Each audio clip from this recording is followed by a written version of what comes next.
एक दिन जब वह भीख मांग रहा था तो सूट बूट पहने एक लंबा सा व्यक्ति उसे दिखा।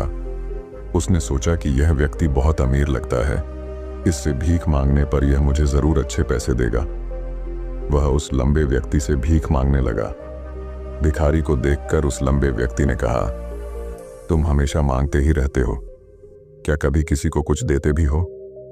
भिखारी बोला, साहब मैं तो भिखारी हूं, हमेशा लोगों से मांगता ही रहता हूं, मेरी इतनी औकात कहां कि किसी को कुछ दे सकूं। लंबा व्यक्ति बोला, जब किसी को कुछ दे नहीं सकते तो तुम्हें मांगने का भी कोई हक नहीं है। मैं एक व्यापारी हूं और लेन देन में ही विश्वास करता हूं। अगर तुम्हारे पास मुझे कुछ देने को हो तभी मैं तुम्हें बदले में कुछ दे सकता हूं। इतना कहने के बाद वह लंबा आदमी ट्रेन में बैठकर चला गया। इधर भिखारी उसकी कही गई बात के बारे में सोचने लगा।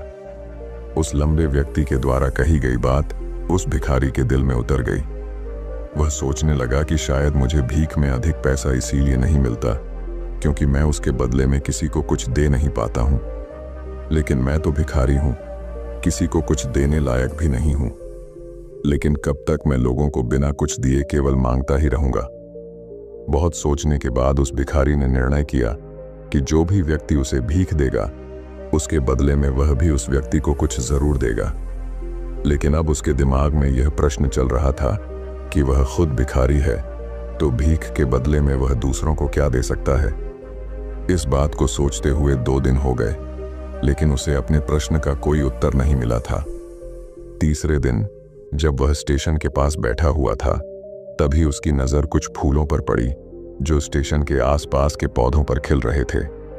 उसने सोचा, क्यों ना मैं लोगों को भीख के बदले कुछ फूल दे दिया करूं। उसको अपना यह विचार अच्छा लगा और उसने वहां से कुछ फूल तोड़ लिए। अब वह ट्रेन में भीख मांगने पहुंचा।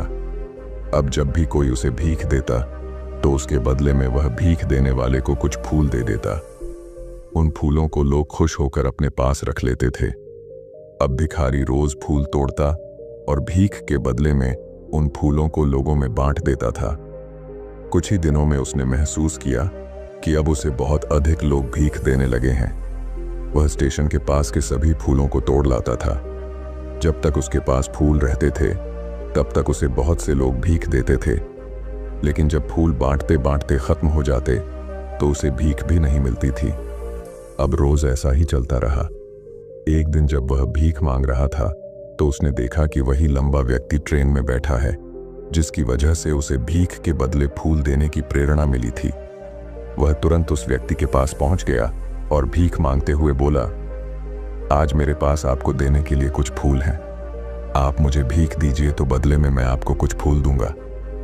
उस लंबे व्यक्ति ने उसे भीख के रूप में कुछ पैसे दे दिए और भिखारी ने कुछ फूल उसे दे दिए। उस लंबे व्यक्ति को यह बात बहुत पसंद आई। वह बोला, वाह क्या बात है, आज तुम भी मेरी तरह एक व्यापारी बन गए हो। इतना कहकर फूल लेकर वह लंबा व्यक्ति अपने स्टेशन पर उतर गया।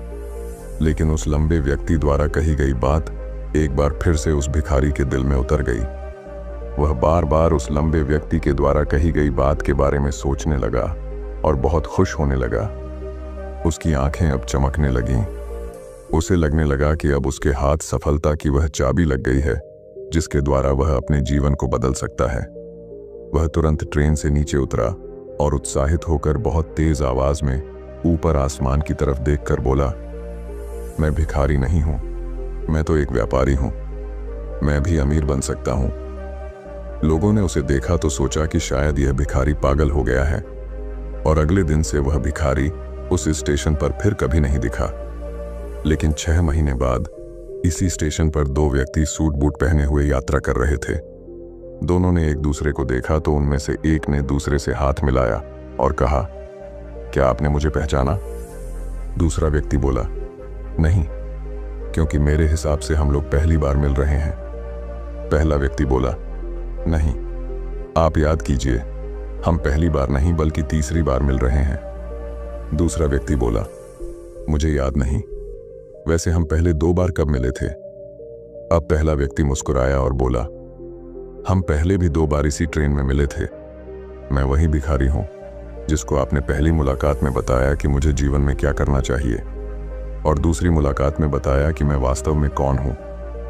दूसरा व्यक्ति मुस्कुराया और अचंभित होते हुए बोला, ओ, याद आया, तुम वही भिखारी हो जिसे मैंने एक बार भीख देने से मना कर दिया था और दूसरी बार मैंने तुमसे कुछ फूल खरीदे थे। लेकिन आज तुम ये सूट बूट में कहाँ जा रहे हो और आजकल क्या कर रहे हो?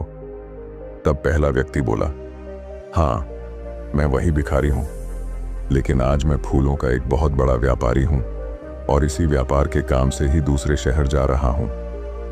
कुछ देर रुकने के बाद वह फिर बोला, आपने मुझे पहली मुलाकात में प्रकृति का वह नियम बताया था जिसके अनुसार हमें तभी कुछ मिलता है जब हम कुछ देते हैं। लेन देन का यह नियम वास्तव में काम करता है। मैंने यह बहुत अच्छी तरह महसूस किया है, लेकिन मैं खुद को हमेशा भिखारी ही समझता रहा। इससे ऊपर उठकर मैंने कभी सोचा ही नहीं। और जब आपसे मेरी दूसरी मुलाकात हुई तब आपने मुझे बताया कि मैं एक व्यापारी बन चुका हूं। अब मैं समझ चुका था कि मैं वास्तव में एक भिखारी नहीं बल्कि व्यापारी बन चुका हूं।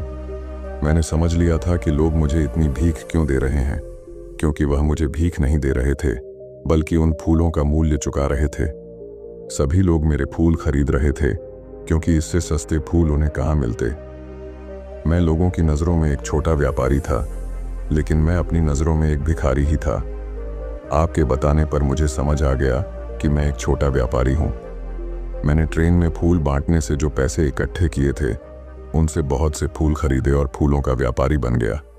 यहाँ के लोगों को फूल बहुत पसंद है और उनकी इसी पसंद ने मुझे आज फूलों का एक बहुत बड़ा व्यापारी बना दिया। दोनों व्यापारी अब खुश थे और स्टेशन आने पर साथ उतरे और अपने अपने व्यापार की बात करते हुए आगे बढ़ गए। दोस्तों, इस कहानी से हमें बहुत कुछ सीखने को मिलता है। कहानी में लंबा व्यापारी गिव एंड टेक के नियम को बहुत अच्छी तरह जानता था। दुनिया के सभी बड़े व्यापारी इसी जीवन के नियम का उपयोग करके सफल हुए हैं। इस फॉर्मूले को उसने भिखारी को भी बताया।